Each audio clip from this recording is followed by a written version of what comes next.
So this is the last question here, and this is Megan via Twitter. Says, hi Damo, what are your opinions on royalty splits and bands?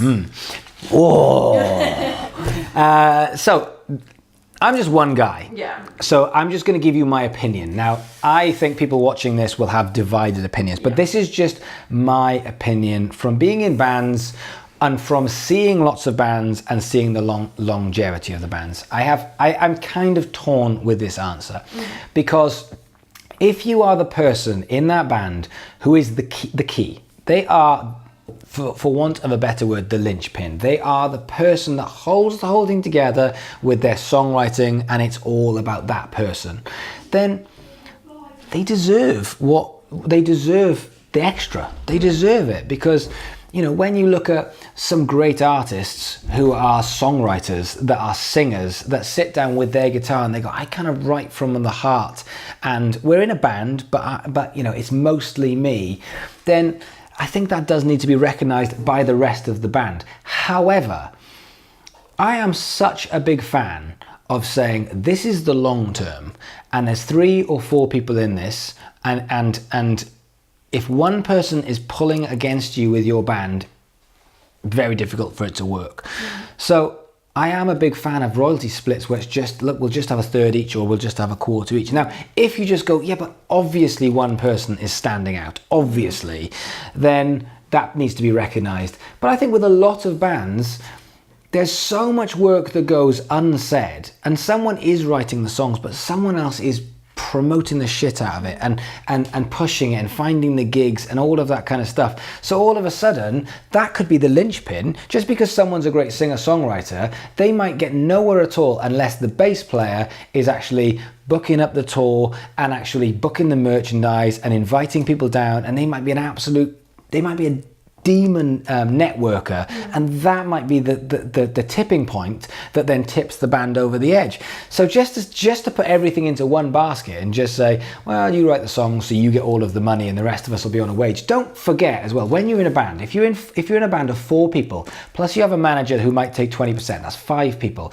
So for 5 people to be on £20,000 a year, which is, let's face it, is like, it's not minimum wage, but it's not far off it. You need to be on a decent amount of money over a period of time. So you need to be on 15-20 grand a year in order to make this work, because you're going to be spending a lot more money on the road than you are when you're at home. So say you're on 20 grand a year and there's 5 of you, that is £100,000 before anything. Like nothing, without paying for a record, without paying for recordings, without paying for advertising or promotion or PR or anything at all. Literally for you to go, look, you need to survive and you're on the road, so you're going to be eating shitty food and all that kind of stuff, so we're going to need to keep you on it. So in order for you to be on 20 grand, that's £100,000. Now, how much do you get paid for your one play on Spotify? Or was it 0.006p or whatever it is?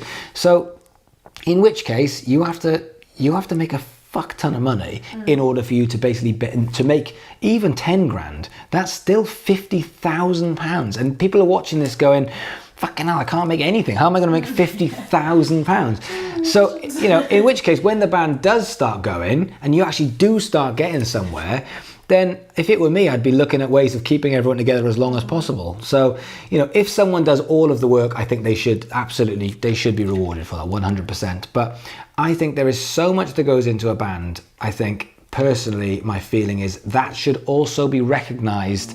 And nowadays, you know, there are so many ways to make money that if it were me, for example, and I'm not a songwriter, then this is what I would do is, as the bass player, as soon as it goes down this route, this is where you're fucked, right? So you and me in a band, now you are a songwriter and you are the singer and you are the face of the band. So we do a band together and I'm just the bass player and nobody gives a fuck. Like literally nobody cares, because everyone's like, oh, Melissa, she's amazing and I love the way she sings and her songs are so meaningful, and then she talks and she says so much sense, and who the fuck's the old guy in the background? He's just the bass player. That's fine. And then all of a sudden it starts coming to royalty splits, right? And all of a sudden we are getting played on Radio 1 and we are doing the tours, and all of a sudden you go and buy a really nice new car and I'm going, I've got no money, I'm totally skint, and you're going, I write the songs.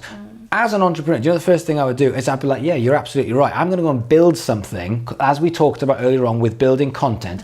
I'm going to go and build something and I'm going to rinse the shit out of this, and I'm going to make £1 million, and you're going to look at me and go, that's not fair, and I'm going to go, no, It's not. And I'm going to go and do a content thing, and I'm going to say, I'm going to film all the shit we do, and I'm going to build as the audience builds, I'm going to be in control of this. So we're going to need it because we're going to need that audience participation and the engagement, but I control it. And if I control that, then your songwriting, unless you are Ed Sheeran or Adele, your songwriting credits mean fuck all, because I'm the one who's going to make the money. Because going back to the thing that we've talked about, which is if you can monetize it, imagine if, and I know this works because I was talking to someone today who has a client who's a YouTuber who has just done the same thing for their content. This is a YouTuber who's just done a subscription, and he's got 3,000 people subscribed, and they're paying between £10+ a year, maybe a month, I don't know, whatever. But even if it's £1 a month and you've got 3,000 people,